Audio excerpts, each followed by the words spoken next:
Hello, everyone, and welcome to Unique Peace. I am Janice. I'm a Reiki Master Teacher here on Long Island, New York, and I'm also your host of Unique Peace, the podcast all about peace. Today, I'm super excited to have the fabulous Stefano Da Frè on. He is an actor, a producer, and a filmmaker. He has recently made award-winning films such as The Day I Had to Grow Up, The Girl Who Couldn't Speak, and most recently, Stolen Dough, which you can now watch on Amazon. So I highly recommend it. We'll talk about that in a minute. Stefano is great to be in contact with and work with. And today we're going to find out what brings him peace. Hello, Stefano. Good Janice, thank you so morning. much for having me. So, how are you this morning? I just came out of a Bikram yoga class, which is my segue into peace Nice. and discipline. I woke up at 7:30 in the morning, and I have never been an early riser. I was a hardcore party kid, up late till 4 o'clock. I worked as a bartender, and I loved that life. But in all the physical things that I've ever done, in any practice, any exercise, the only thing that I have a burning desire for to rise and have discipline for, aside from the work that I do that I love, is Bikram yoga. I love hot yoga, and it just, I was just saying this to you in the green room before, that I think that discipline and peace, there are, you have to have a burning desire for these things. Yeah. Your burning desire opens up to peace, to discipline. If you muscle your way through them, it's not going to work. No, It's not it's going to sustain itself long term. no, you absolutely.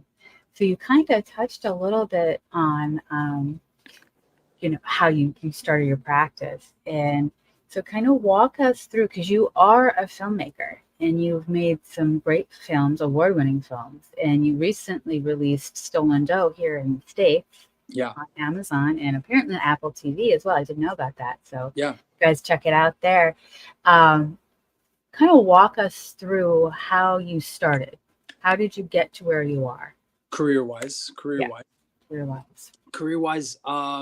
I look, in I was always in the arts and always went to art school, but I did a film in 2018 about a woman's shelter in New York City, and it was my first ever documentary, and it was called The Girl Who Cannot Speak, and it featured 5 women from different backgrounds, different age groups, and then one girl who is underage, who doesn't say anything.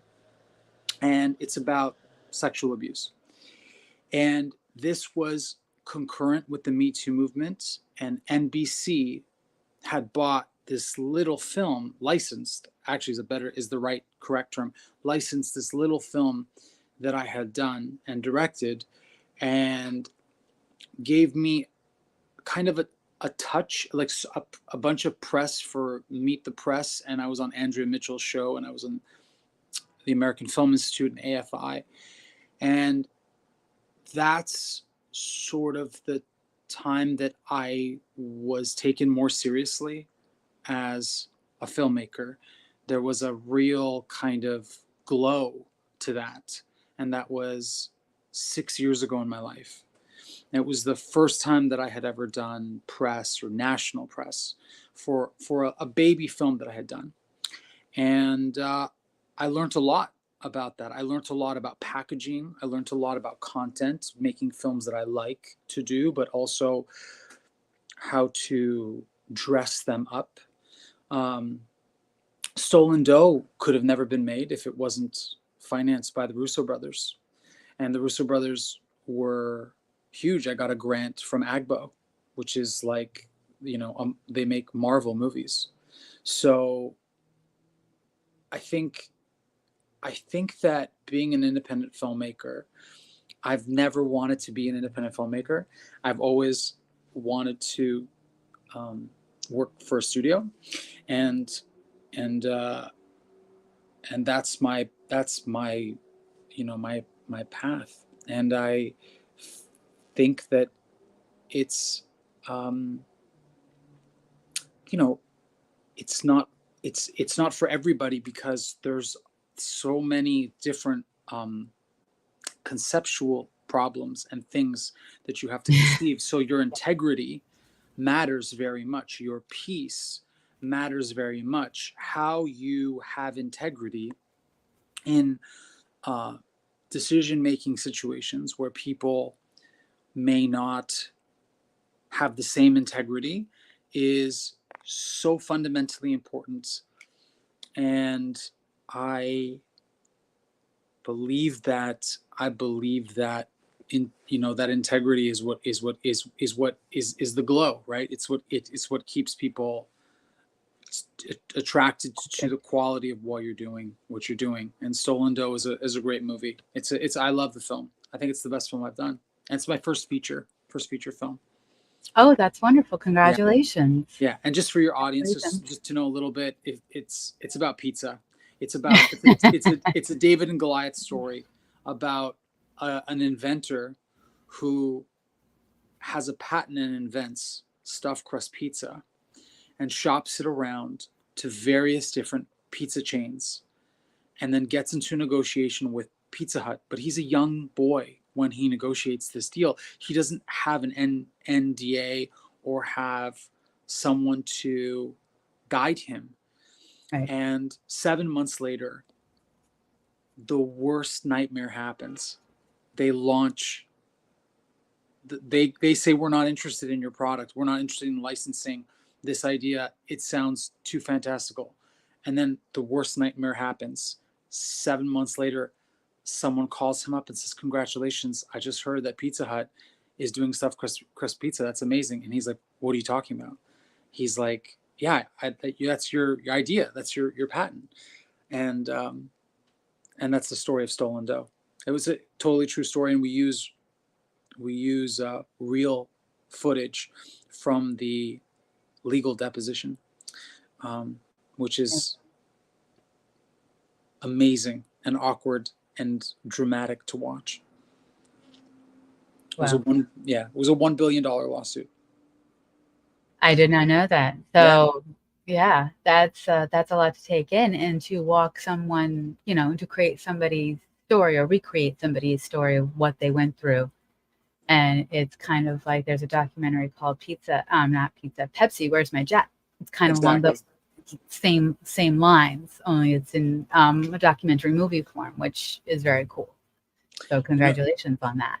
what's so cool is that I love that you mentioned that, because when I was negotiating with our sales agent, they ask us for comps, right? Which is a short term for comparables. What are your comparables?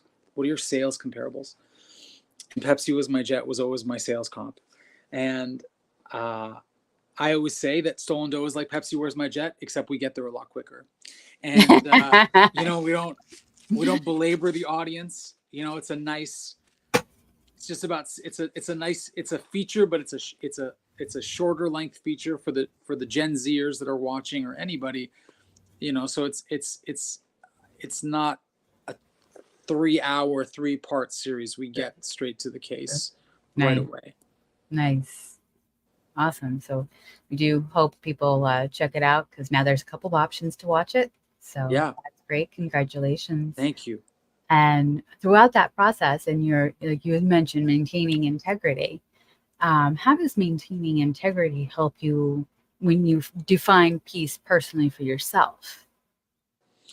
Well, I think that it makes you sleep well with yourself at night. It makes you feel that the decisions you're making are for the right reasons. I Last year at this time, I was just talking to a business partner of mine, and we had walked away from a television show, which was an AI jury show, and it was hard to walk away. But the Yeah. person that was doing it had no integrity, and was first of all, I'm not a judgmental person, but this person was, I found them personally to just be awful. And I didn't like them as producers, and I didn't trust them. And I think integrity, if you keep that integrity, then you have peace, because you're making work that is closer to, you can digest the moments, the quiet moments after you're done your job, and to feel like it's really worthwhile, you know. It is. Yeah, that's what integrity is for me. It's a bridge to, it's a bridge for personal peace, personal authenticity. And there's it's a bumpy road, you know. It's not like I have it. I don't think any of your listeners should listen to anyone who says they have it figured out. It's not figured out. It's a question. It's a value that I think about consistently every project I work on. And it's hard. It's a very hard thing to do. Yes, and welcome, Michael. And Yeah, he Michael. agrees. Its Yeah. integrity is a key to happiness and peace for sure. It's like I totally agree, and I'm sure many of my listeners agree that when you have integrity, you can sleep well at night, even if it's hard. you you can sleep well at night knowing you did what was right. Yeah. Yeah. So, and I personally have walked away from things that were, no, this isn't right. It doesn't feel right, or someone shows you their true colors. You're like, oh, I can work with this person, and all of a sudden you're like, maybe not. Maybe. Yeah. So it's an interesting road to take, but it's a good one to take, I think. And when you find that integrity helps you to find personal peace for yourself, it helps you find that personal peace. So we discussed about yoga, which is Yeah. wonderful. Yeah. How else do you find peace?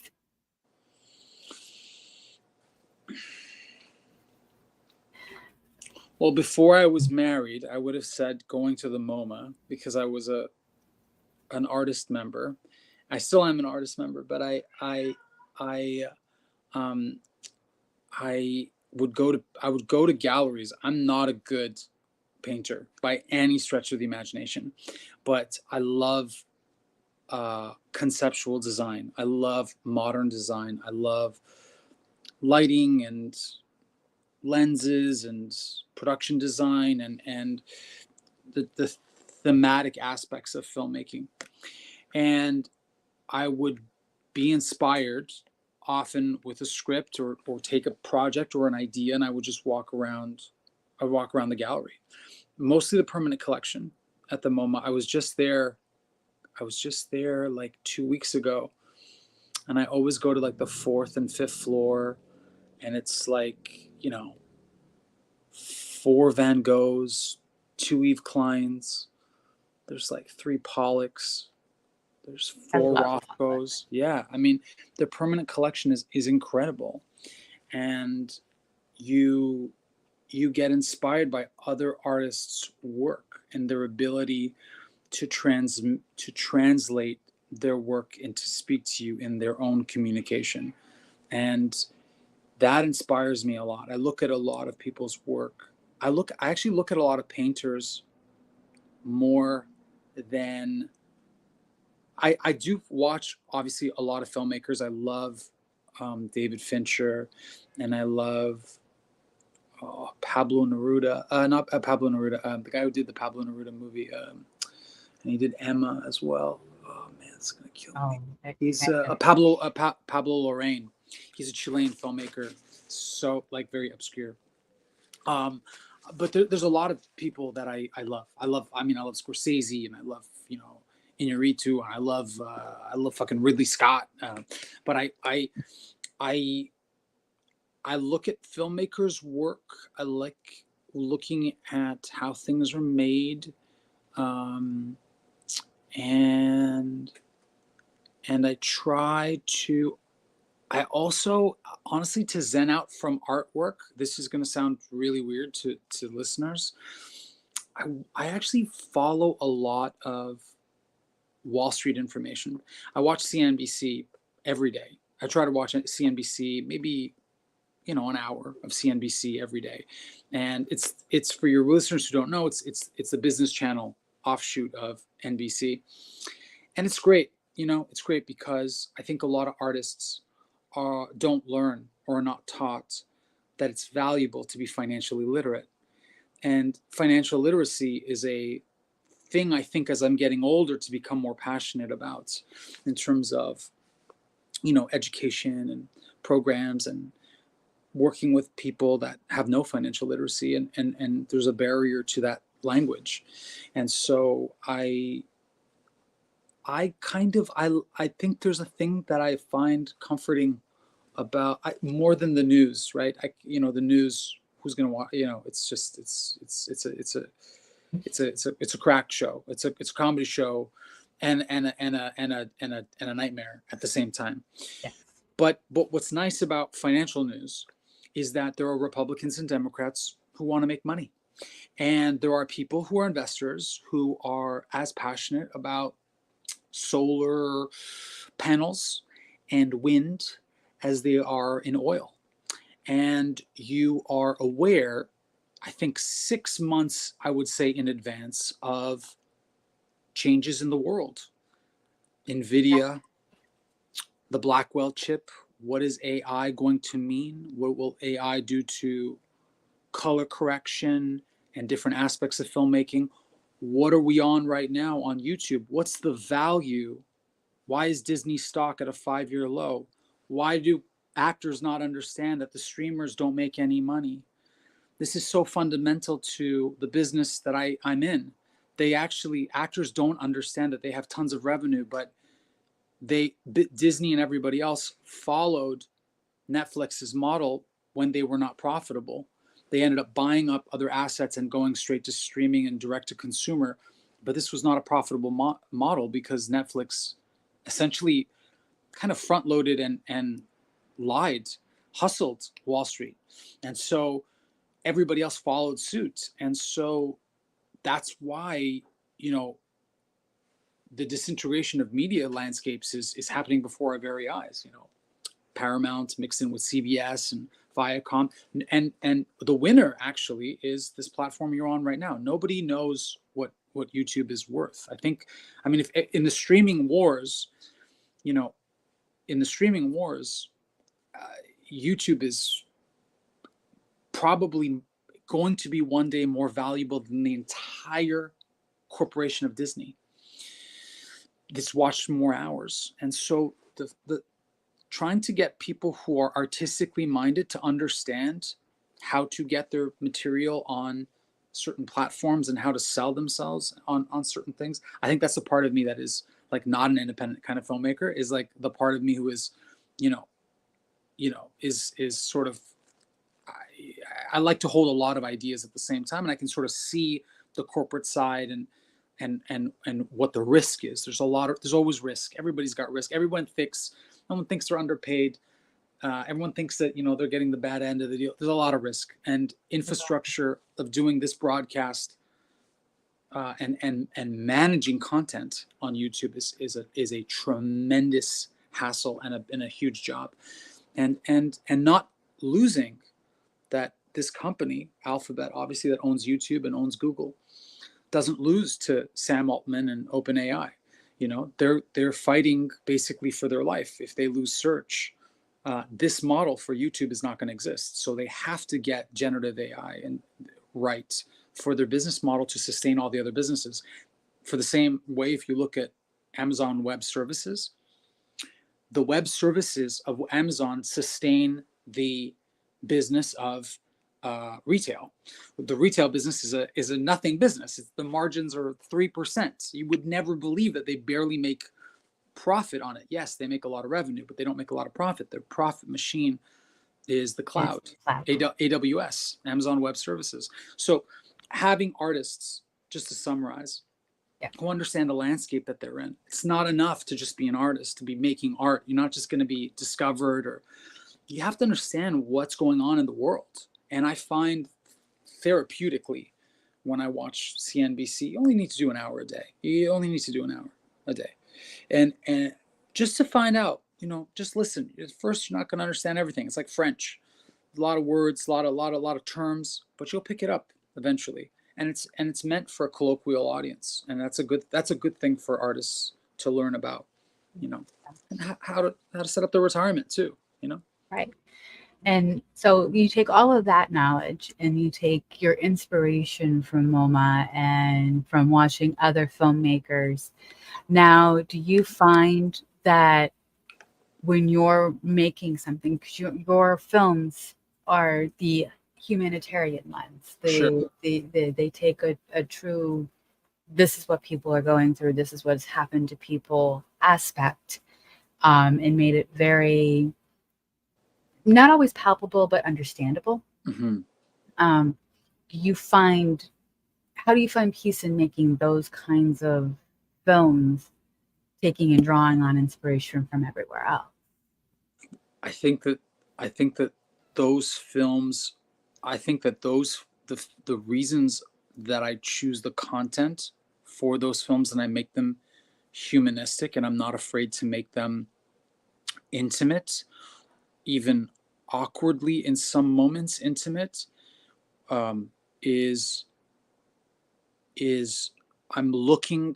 I I would like to say I'm trying to share something, but it's actually I'm looking for that. I'm looking for something that is more real.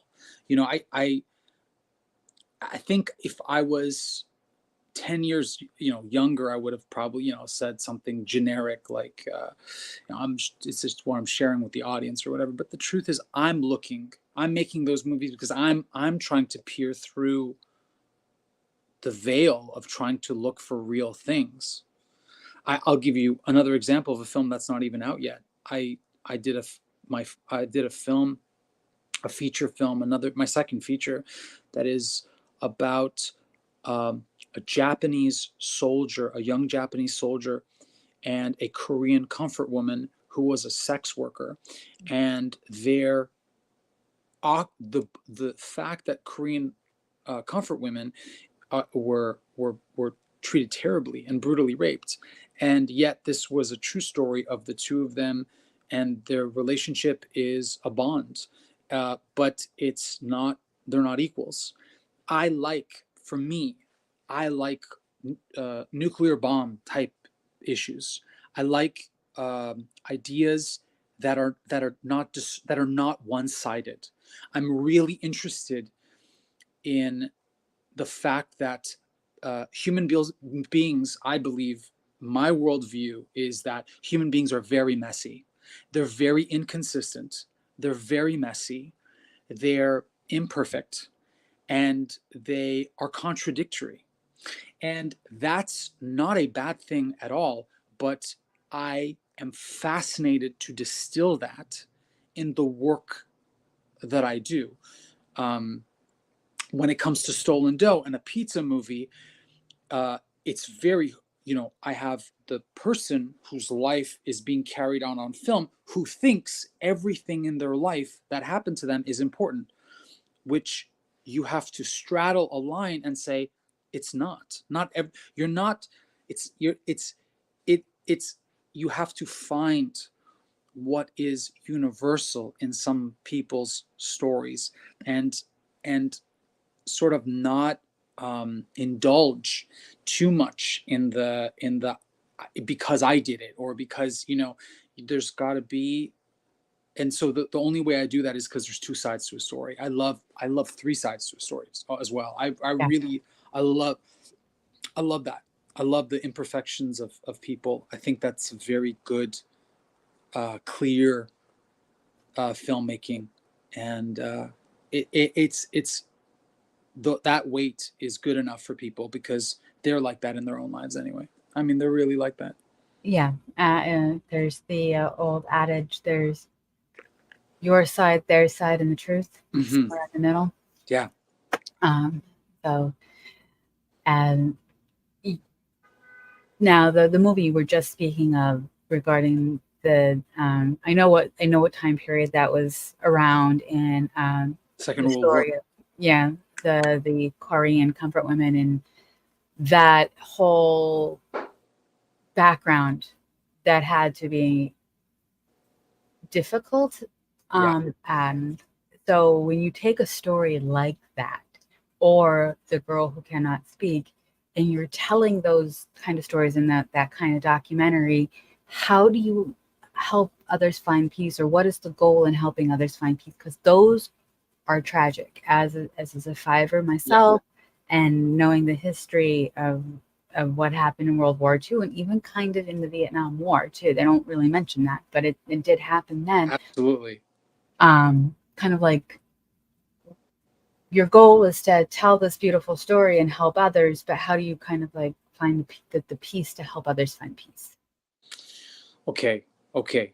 That's So layered, I now know. we're really going into it, right? This is now we're in it. We're through the eye of the needle, right? The needle, right? So okay, there's I would say there's three things.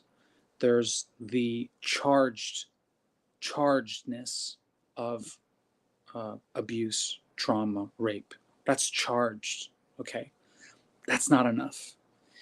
It also has to be good art, and having the ability to respect, respond, acknowledge, communicate with that first part, and then bridge it to the second part. You're choosing how to share that story. And the integrity part comes from knowing that these things are charged, and things that are stories that are complex are are worthwhile to tell. It's actually more human to explain the mistakes that people made with the trauma, and that there may be some people that had a better experience than others, although 90% had an awful experience. Right. And I think showing those interesting stories to me are they're that's what fascinates me. Things that, that's what I think is in the movie, in the Soldier and the Butterfly. I really worried. I have a rape scene, but I don't shoot it like a rape scene. I mean, it's Yeah. like sex gone wrong, in a sense. Like, one person is blindfolded, the other person blindfolds the other person, and then there's no communication of when to stop, or how far it's going to go. And that's interesting to me, because I think people are like that in a lot of ways. I like, to me it's very, like, it's so not, this is very harsh to say, but it's boring to me. I'm not that type. I'm not a filmmaker who's just going to do, like, just do a general standard kind of abuse story. If you want that, you know how the movie's going to end. There's no reason. You're just churning out that, and that has a place. By the way, there's amazing movies that are like that. That's just not me. That's not me. That's not what I'm good at. I'm interested in that, plus some other side, and something else, and the fact that maybe the soldier who's Japanese is scared and 19 in this story, and doing something he thinks he ought to do with a woman. That's interesting to me. And it makes him still wrong, but it's interesting to me. And that's where I think that's you're touching things that are, you're trying to give space for everybody's humanity, as long as you don't forget, the underlying picture, right? You don't change the reality. You don't alter the facts of what comfort women really went through.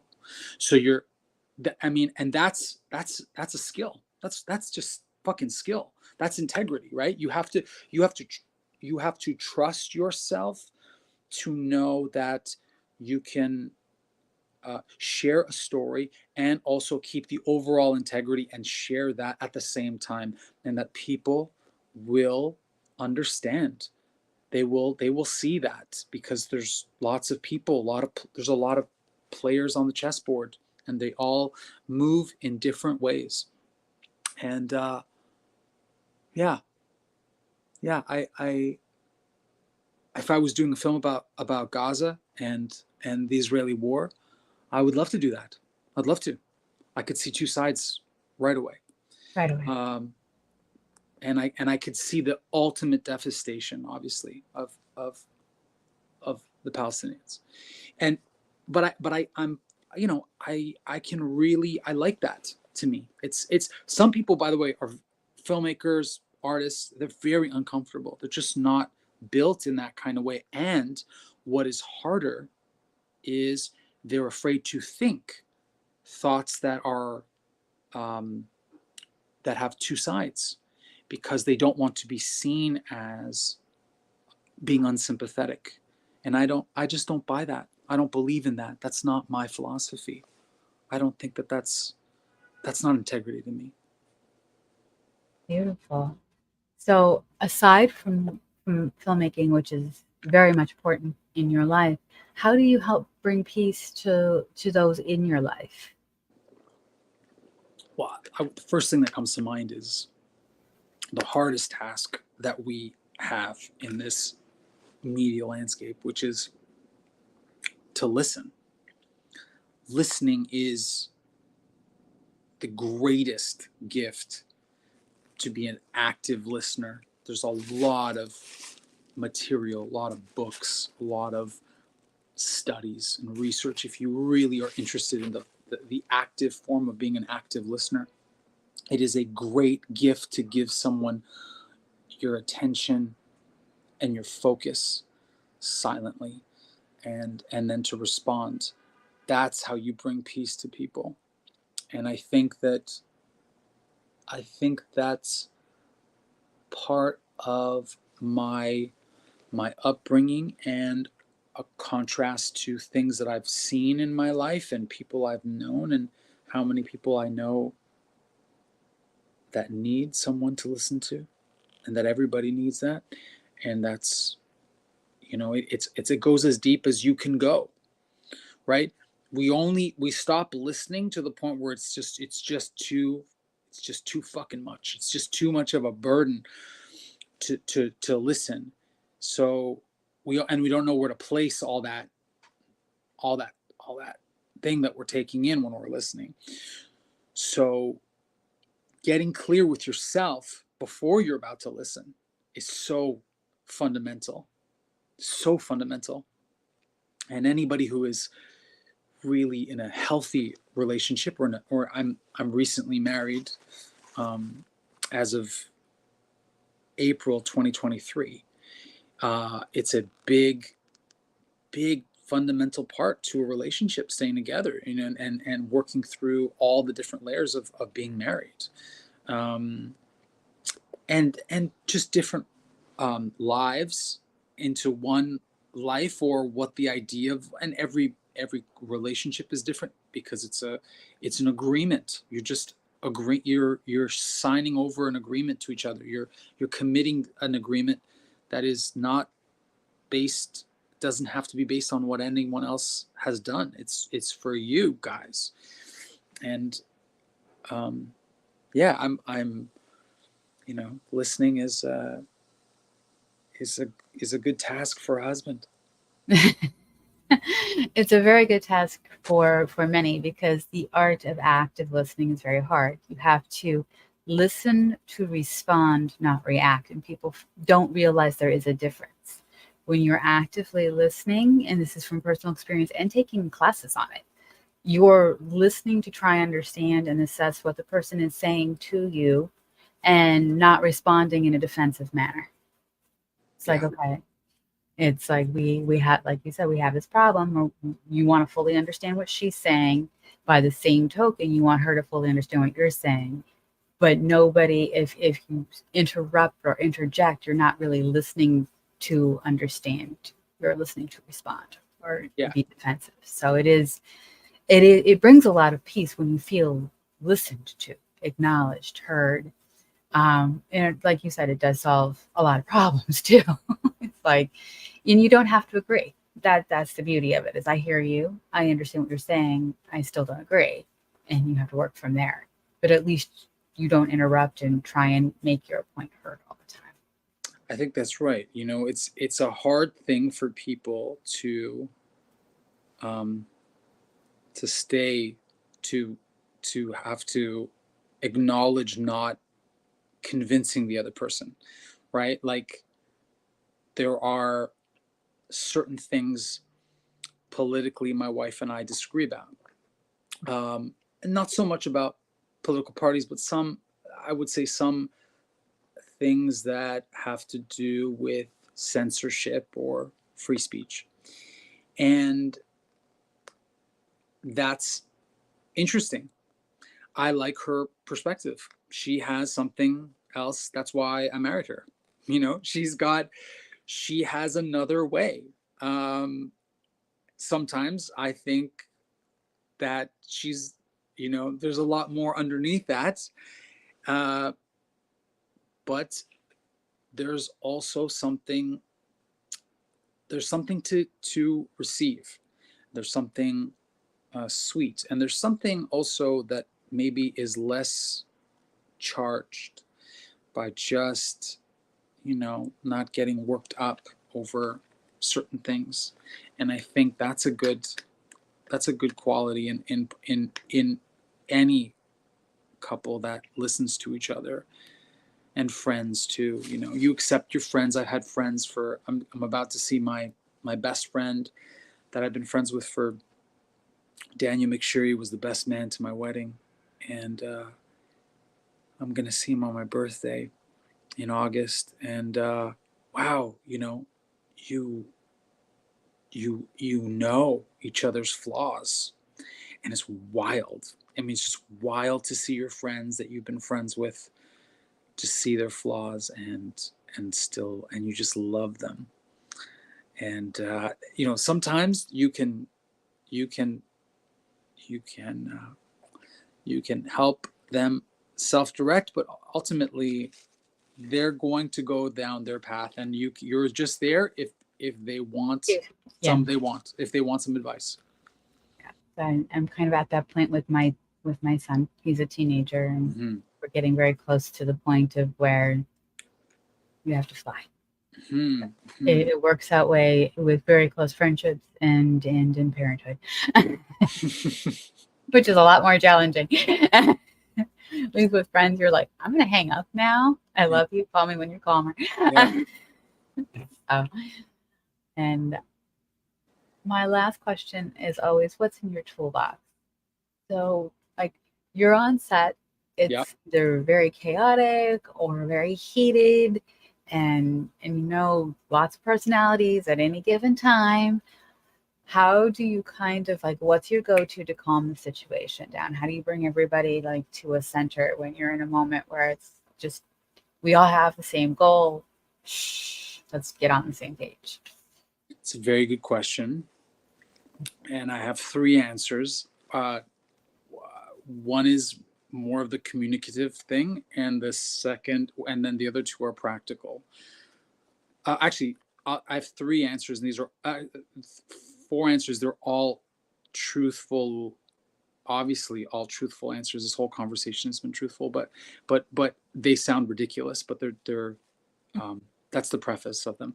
First is, I always have Tylenol on set. I have a bottle of Tylenol with me on set, no matter what. I have a director's chair, and people will set them up for me, but I never quite am comfortable sitting. There's too much. I feel like there's too much at stake, and there's a lot of bodies. And as I've grown, and with our company, there's you go from 10 people to 12 to 40 people on set, and that's a lot of bodies in a lot of different departments. So Tylenol on set. The second thing is, I already have a very focused intense, passionate personality. I don't have coffee until we make it to the afternoon, until it's after lunch, and I can sort of, I love an afternoon with the crew and sitting with them in the camera department and the sound department, and going over the scenes with the actors. But I never have coffee in the morning. I'll have green tea, and the reason is I don't want to spike those adrenaline levels on top of the work that I have. So I usually only drink green tea with like milk or almond milk, and then water, and I stay really hydrated. That's really important. It's a lie. I would be lying to say that I get a lot of sleep before sets. I'm usually doing a lot of last minute changes. I try to sleep. Usually get about 4.5, 5. But if I'm working long sets for weeks, it's 5 hours. Okay, that's the other thing. Is I'm a big believer in holding on to your master shot list and having all departments having your shot list with you. So it's essentially your brain, your brain's setup of what you're doing. What do you can pivot off that, but if I would not thrive in an environment being unprepared, and the reason is I've worked with so many directors who did prepare shot lists, and I always found them very amateurish, and that's a judgmental place, and I'm not happy saying that, but I just didn't think that they were the real deal, and that they were real artists, really real directors, because they were not prepared. And in fact, if you're the director, nobody has to be a director, but you're saying that you're captain of the ship. And there's no reason, just because you're a director, that anybody should listen to you. You have to earn that. And that earning is in preparation, I think, in preparation. And the last thing I would say is I do a communicative public speaking. I get everyone together and I say, here's the day, here's what I'm thinking. And I find this very helpful. Sometimes when we're lighting something and we'll take a long time, and it'll be my idea of how I set up the shot list and what I wanted, I am the first one to call out my mistakes. A crew will respond better to you, and you say, you know what, actually guys, I fucked this up. I thought we were looking at this angle, the way that he was going to come in through the door, but I'm realizing now I probably need to look the opposite way. So listen, take another 15 minutes. I'm going to keep rolling, even if the lighting's not perfect, but I need to change. I have, people will respond better if the person who is in charge will admit that they've made a mistake. Then they'll trust me when it's like, no, this is really worth the time. We're staying. We're doing another 30 minutes of this. That's so important, and I guess it comes down to integrity, but admitting, people like being around someone who is aware of their mistakes. And you can have crazy idea, you can have very strong ideas, and you can and I ask for a lot of people's opinions. I don't pick up, maybe pick out of 7 opinions, I'll sometimes pick number 3, and I'll explain to 1, 4, and 5, and 6. I go, they're all good ideas, but this is why we're not going that way. But admitting when you're wrong to your crews, is just a lesson I've learned it's taken me a decade. These are all, they're practical things, but they set up the tone of how everything is. I also try, if there's political talk on set, because I work with a lot of people that are Republican, Democrats, Independents, I don't chime in. I was working on a TV show when Israel had just been hit by Iran and had the airstrikes, and their dome had stopped it, right? And so you have a whole bunch of opinions on the set of people that are Jewish, and they're just like, this is incredible, no other country would have to put up with this, and they have their point, and that's good, and then the other one is responding to being strike back.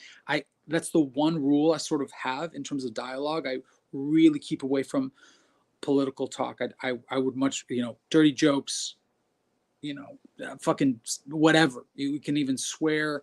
I think that's a real, because it's a really, we're a team, your family, and it's not the time. It's not the time. It's not the time. that's sort of a sort of rule that I kind of institute. And I think that's a good rule. Yeah. I'm not gonna lie. It's people are very passionate about their politics, and when you're trying to accomplish something such as making a movie or creative piece, it's keeping it out is a better way. Not saying no, you can't talk about it, just not here. Yeah, of course. And you know, there are going to be people from different backgrounds that I hire.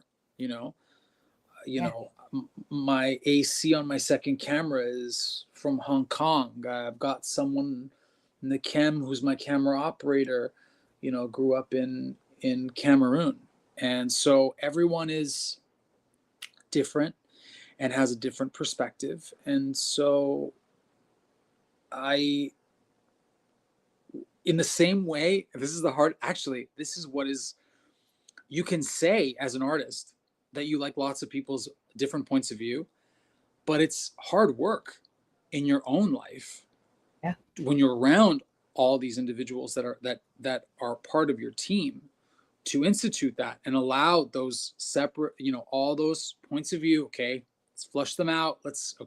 And then let's get back to story. Let me tell you, I always have a set of jokes of I always have film jokes that are ready to go. How does a first AD practice birth control? His personality. These are all only if you're in the film business, you would get this.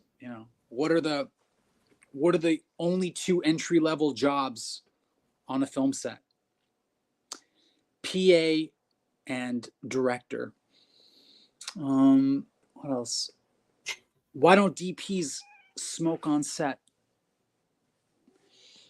Because it would take 6 hours to fucking light it.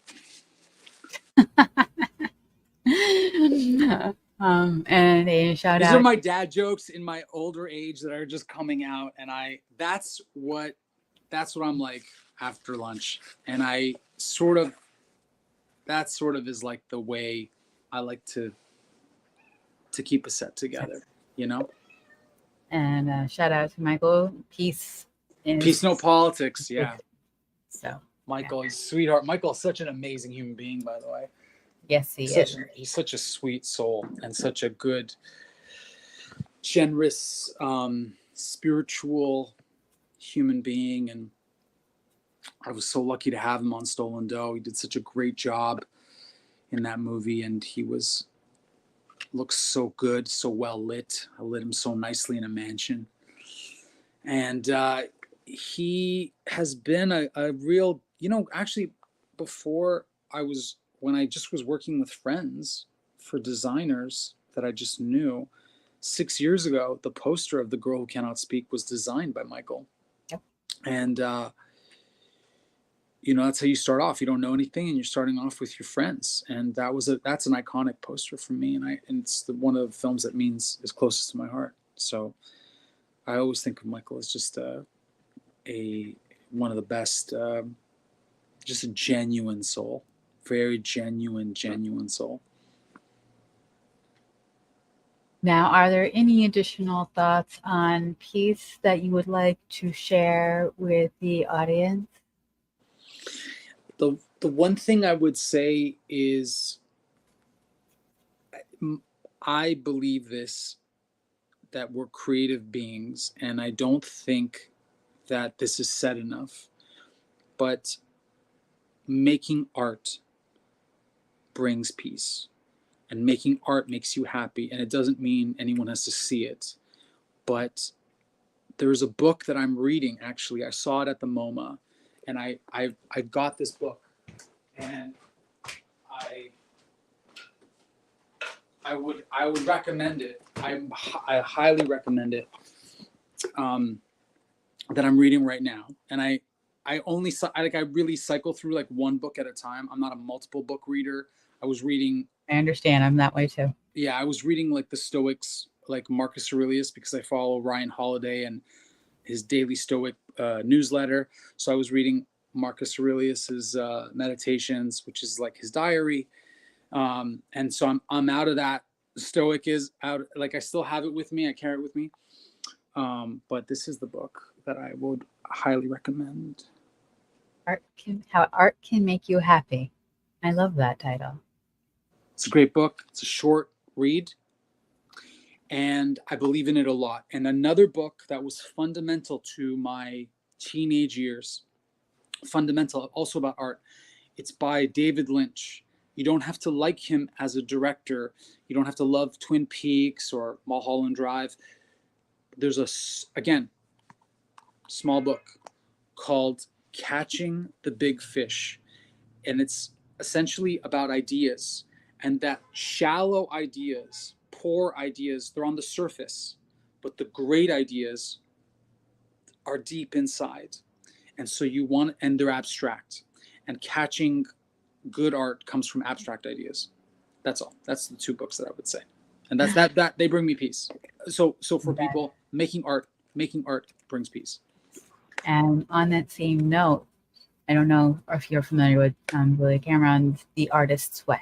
Of course. Book has brought a lot of peace as well. Of course. Morning pages. Trying to get through those morning pages in the morning. Yes, but those morning pages are great.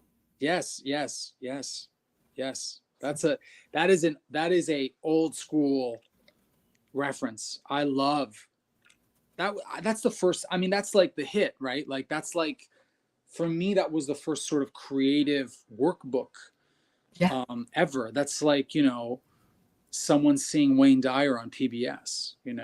That's like, oh man, it's like it's like Joseph Campbell on PBS. It's like it's that first hit. Julia Cameron was instrumental in getting artists unblocked. Yes. I always wanted to see her. Yes, I always wanted to see her. I know she gave talks in New York, but I never saw her speak live. I always wanted to take part in one of her workshops. I will mention this. She will be at Kapalu. Wow, yeah, in Massachusetts. Yes, so there's an opportunity for everyone. Shout out, because I love Kapalu, and they have some great people coming, and they also do offer online opportunities, so check that out. I think Julia's might be online as well, so love her. Just as I know.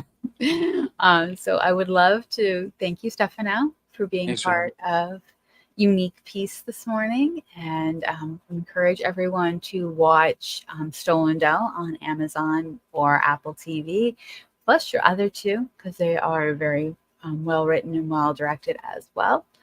And thank you. We're going to put Stefano in the green room for a moment. We'll be right back. So thank you, everyone. And next week, I am excited to have Erica. She is a children's writer, and she writes about peace and finding ourselves. So join me in talking with her next Sunday at 11 a.m. And I want to thank everybody who joined us this morning. Have a great and peaceful day.